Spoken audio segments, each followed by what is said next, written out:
they have even the flag of the old Soviet Union in the camp was flying high in that camp. Sorry, when you say covert operation, I mean, like, they are assuming that the Sudanese government or the Sudanese people didn't know about their presence in Sudan? No, Sudanese people don't, but the government, particularly the military that is in control of the country, have openly supported Russia, even in their current war against Ukraine. They have openly supported Russia. Not more than that, they announced that they were happy to give Russian naval bases along the Red Sea. Yeah. They said that, and they have to be pressed, and they put under pressure before they actually retracted that particular position. So, but much more importantly, they allowed these companies, Russian companies, to come to go into the country and conduct their gold mining businesses. And it's being said that the Russians, before they go into Ukraine, and they built up gold reserves, predicting that the West and the Americans are going to place sanctions of them, and they needed to protect their ruble by building up gold reserves. So what they do, they went to places like Sudan, possibly Central African Republic, and other African countries, extracting gold, buying it, making use of these weak military governments and their need for cash and corrupt means, because that what they do, the returns are not going straight into the covers of the government, is going into the pockets of these military officers who run these countries, and that is including Sudan, including the notorious Janjaweed force that's taking part now, is part of the military setup that is ruling Sudan, the junta. Is the general back now? Hamet, is he back now? He was back in Khartoum for some time, and again, I think he returned to Darfur, where he is currently recuperating. Possibly. Anyway, he's there.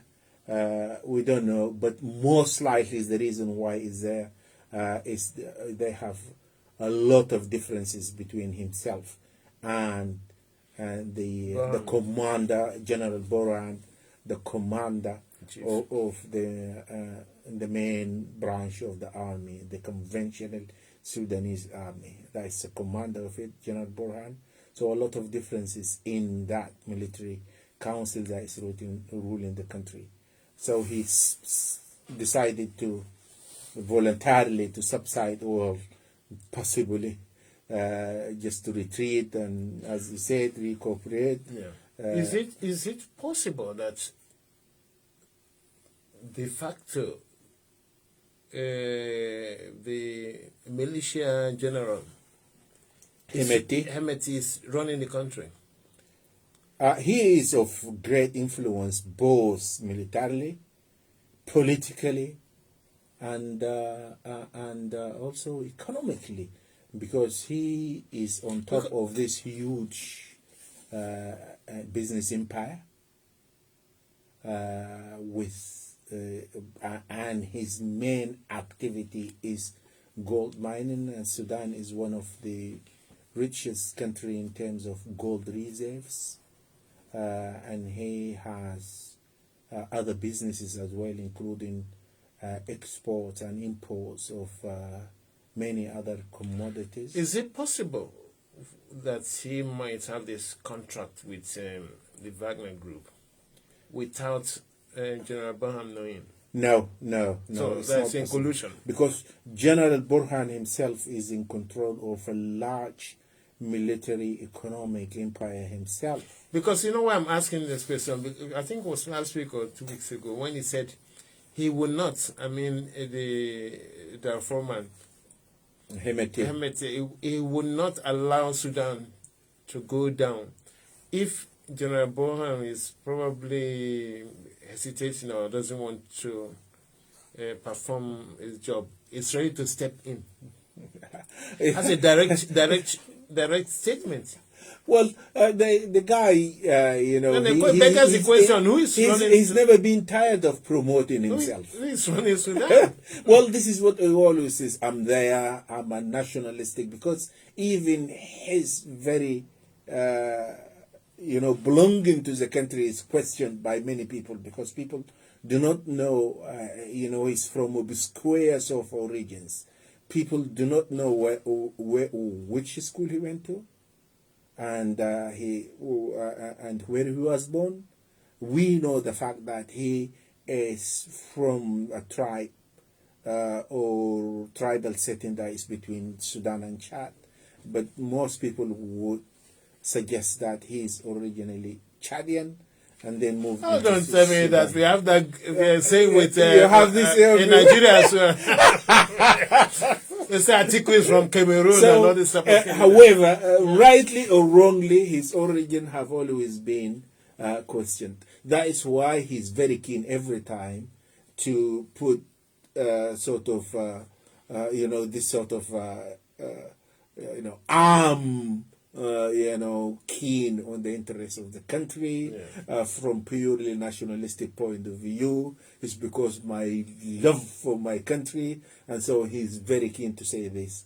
Back in his mind is that, who are you to question that I'm a Sudanese or not? Okay, back to this Wagner group in Sudan. Why is the journalist that exposed this, why is she being sought after? I mean, in other words, she's a wanted person in Sudan. Well, strange enough, and you wouldn't believe this. This is she was a Channel 4 at one time. She was a Channel 4 correspondent in the UK, and she is now a very prominent sort of CNN correspondent. So she's known, and she won a lot of prizes, going into places like Afghanistan, meeting with the Taliban over there. So she's got this. She's Sudanese. Her father was also a very well-known chief editor and a journalist in Sudan. This is in the DNA of the family itself. I think she's British, she's American, and there's no way they can get her. But however, this is just sort of a smoke screen, because they know this report was a CNN report. I mean, she didn't have the, she never, I wouldn't imagine that she, from her own resources, funded this investigation or provided these satellite images, very detailed satellite images where the gold mine is and what activity over there. This is a CNN. So if they have any audacity, they could have, sued the CNN. But I think what they are saying, just to common Sudanese people, ordinary Sudanese people, saying, look, we are after her because that is her fault. But they don't have the audacity to say that, look, this is CNN and we are after the CNN. Yeah. So they're after because she's reporting a false report or fake report. She was only correspondent. And that's something. Did she expose something that wasn't meant to be exposed? So I mean, why are they so secretive about it? You see? I mean, but it beggars, They have something to hide. It beggars belief too that typically an African journalist couldn't even do half of what she did because they'll be afraid. Yes. But she's got a backup, you know. I mean, if she is a Sudanese resident, yes, she is, you know, a Sudanese, you know, probably born in Sudan. Yeah. I don't know whether she's born in UK or Sudan, but she's got the backup. And if she were just an ordinary Sudanese correspondent, I don't think it's going to be possible for her. Because I've got a lot of Sudanese friends, journalists, but I don't think they're gonna. They couldn't do half of what They couldn't have. But surprisingly, they are not Russians. The people in what in our expose, the people there were Sudanese. These are only security. But they knew what's going on, but they don't live there. They will finish there and go back home. Not in that they are in a camp in the middle of the desert. Probably they're going to do a shift of a few weeks and then go back to their own families somewhere. They consider themselves, well, we work for this legitimate company and it's a registered company. But what the report showed that in order for the Russian to, you know, avoid sanctions by the American, they trade under the name of a Sudanese company, and they showed by documentation. They presented documents showing that actually it's the same company, and these people who operate this, you know, are these sort of paramilitary, semi-military operators. The Russian, that's the way the Russians operate anyway in different parts of Africa. So, I mean, could they be involving the mayhem, going on in the country? Are they part of the destabilization force, I will call them, in Sudan? Yeah, because that is the only avenue for this military junta now, because they seem to be boycotted by almost all the Western countries. So that's our only outlet for them, Russia. And that's why, and I think they are continuing the same policy that al-Bashir did. When he was boycotted by the whole world, he went to Putin and then met him and said to him, look, the Americans are after us, all the world are after us, so we want your protection. Come over, we'll give you military bases in places like the Red Sea, which you are threatening, for you to provide us, and this he said this openly, to provide us with protection from the Americans. So this is not a new policy. The military junta in Sudan are only taking over what actual al-Bashir and the old regime has always been doing. You see. So this is happening. I think the most important aspect of that report is that they estimated that the gold, the estimation that they give to the gold that has been shipped straight to Russia is worth about $34 billion. You see, that's worth of gold that is going out to Russia. That's the resources of Sudan being filtered away. You see, and they are doing this in a country that there is hardly anyone can afford a meal in Sudan. If you go on the streets of the Sudan, you will be shocked by the not only the physical sort of degradation that is happening socially. In the streets, you see the streets are dirty, full of... Of course, nothing is working there, you know. And still, under that condition, some people are making a hell of money. Exactly, and this is where the contradiction is. And this is exactly what is happening in places like Central Republic of Central African Republic. Yeah. poverty Even is in immense. Mali, they have their presence in Mali as well. And in- Mali has not in been Mali. settled. Yeah. And in Mali, well, so they're milking the country in collusion with a certain number of people on top You see, there. that is why. And this is just seem to be, aggravating poverty to the public.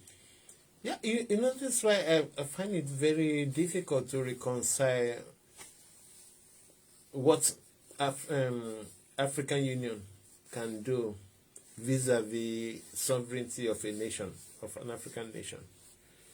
They can't interfere in all this. But they should, in my own opinion, have a policy. For instance, if another power is coming into that continent, I don't know how they will do it, but they should have a bit of control. Say, look, you can't just go into individual countries and do whatever you like, and because it will have effect on the whole continent. And we have a union called African Union. Maybe as if find a common policy within the African nations, 54 or 55 of them, that, I don't know, formulates foreign policy and all this type of thing. I mean, maybe my people might say, oh, we don't want African states, United States of Africa or something like that. But there must be a way to safeguard all this nonsense going on there. And the African Union must have a role. You can see Mali going down. You can see Sudan going down. You can see so many other countries going down. When you say you have African Union, what is the essence of the African Union? When people can come into the continent and do whatever they like. And I look, I don't know which continent that you showed me on the video. This Lavrov, the foreign secretary, Russian foreign secretary, coming and was being treated like king, and you'll see poverty around him was being given a title, and I don't know whether it's one of these tiny islands in the Pacific, dancing, and the guy was just embarrassed because they've seen a different person. It's what you're talking about is the video of Lavrov. Yeah, being dressed, being made the king or whatever. I don't know. The Russian foreign minister being received in a country and then being given this honorary sort of traditional title. Exactly. I mean, they still have this inferiority complex, this mind. But you don't need, what benefit has he brought to the people? Or is it another way of him wanting to put his footprint of Wagner in that country? Possibly. And that's why I say there must be a role for African Union in all this. Well, see why, look, the African Union is supposed to be, I think, one of the top, purposes of having an African Union is to preserve the independence and the dignity of all African states, promoting Africa, protecting Africa, because together in unity, because initially when it was the Organization of African Unity, it's as if it was being created as a result of the work of the forefathers of the African Union and Pan-African movement at the time. So this is what it meant, to be help to the African countries and all African states. But it ended up to be a talking shop. But it's even, with that, it's not a good talking shop. It failed even into doing the way what she basically relegated itself into being just a talking club. Even with that, because if you are to, if as an African Union, I mean, if you do nothing about when China, say, started to appropriate all these assets in places like Tanzania, to the extent that they, wanted to claim the national radio and the national In Zambia, in places like Zambia. In fact, all the continents. If you do not talk about this, and you claim to be a talking club, and you not even have the courage to talk about this, so in this little sort of aspects, you fail in completely. What about you sitting there in your offices or claiming to be an African Union, and you see this sort of what I call aggression, theft, and basically taking over the country in this indirect by people who are criminals or dodgy people, this military, paramilitary. I don't know what to call it. I think it's just a failure on the continent not to have a standing army. I mean, I don't know how they will even do that, because they're not even economically empowered. See why? Countries. Before the army, please tell me what really prevents African Union from holding a session and looking at the activities of these paramilitary organizations in Africa. What tell me what prevents them? What will happen will be the normal thing. Their masters will tell them, look, if you are going to this meeting, this is what you say. Because already they have their apron strings tied to them. So if you go against our interest, this is what will probably withdraw our support for you and all this type of thing. Maybe we'll remove you from government. And you claim to be independent. Yeah, which is nonsense independence. I mean, that's what I mean. That is a situation of copy and paste. Because you've seen it in European Union, you want to bring it to African Union. Everything they do that you want to, but you don't have the essence of holding a continent together.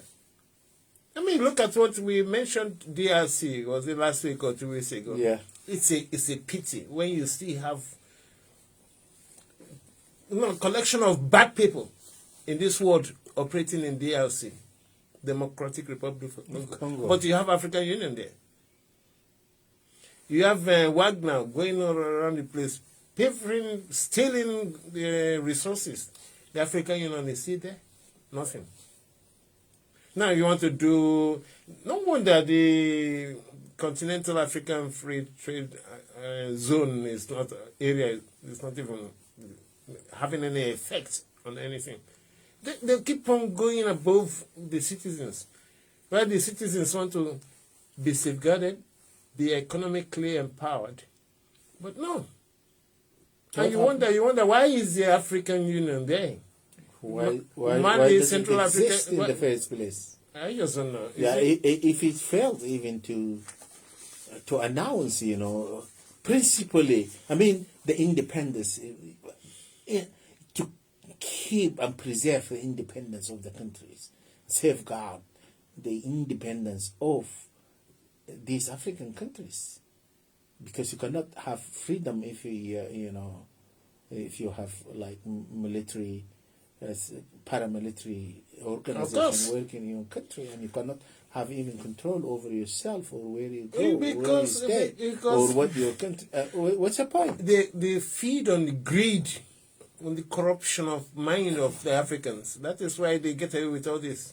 So the independence, by this mean the very first mission of the African Union is to keep Africa independent, African state independent.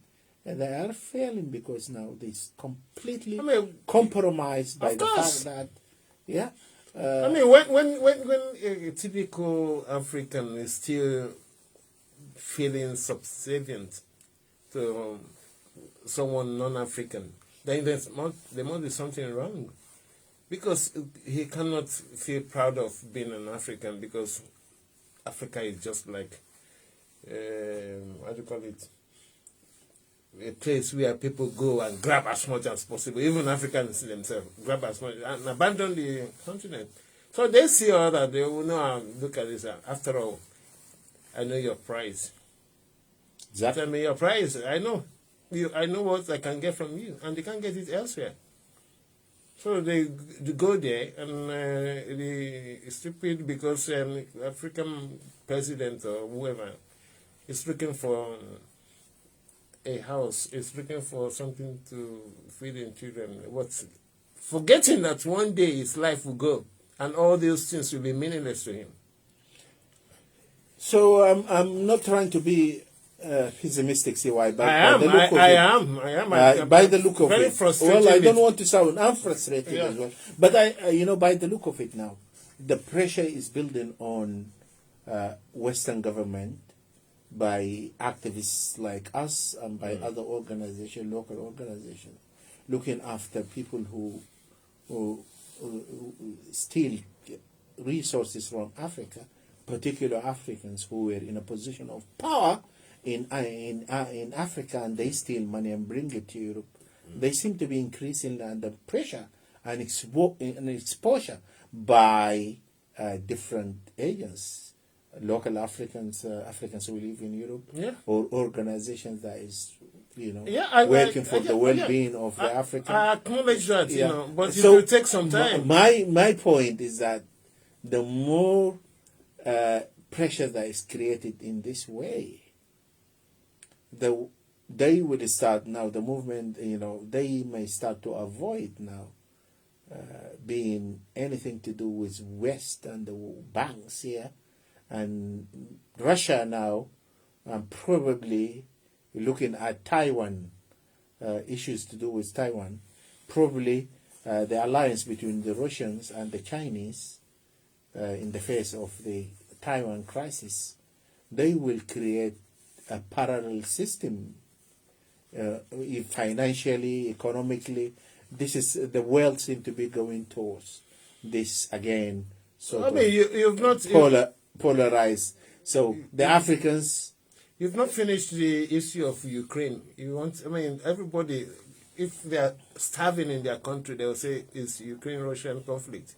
Now, if you want to bring Taiwan, Chinese into it, what do you think will happen to the rest of the world? Yeah, but this is almost certainly going to bring the Chinese and the Russian together. So by doing this, another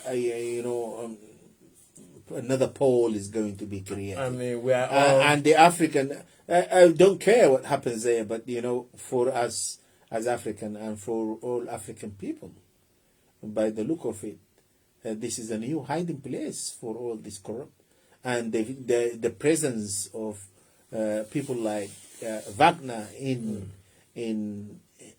Africa is yet another proof that is the way Africa is going to is heading to. I would doubt it. Because we're just going on a short break now. When we come back, I think we'll continue this discussion. And the second part of our discussion this afternoon is on reparation. Because when we come back after this discussion, we'll want to see what form. Because anyway, I will keep it till then. Stay tuned. Just go to our market now.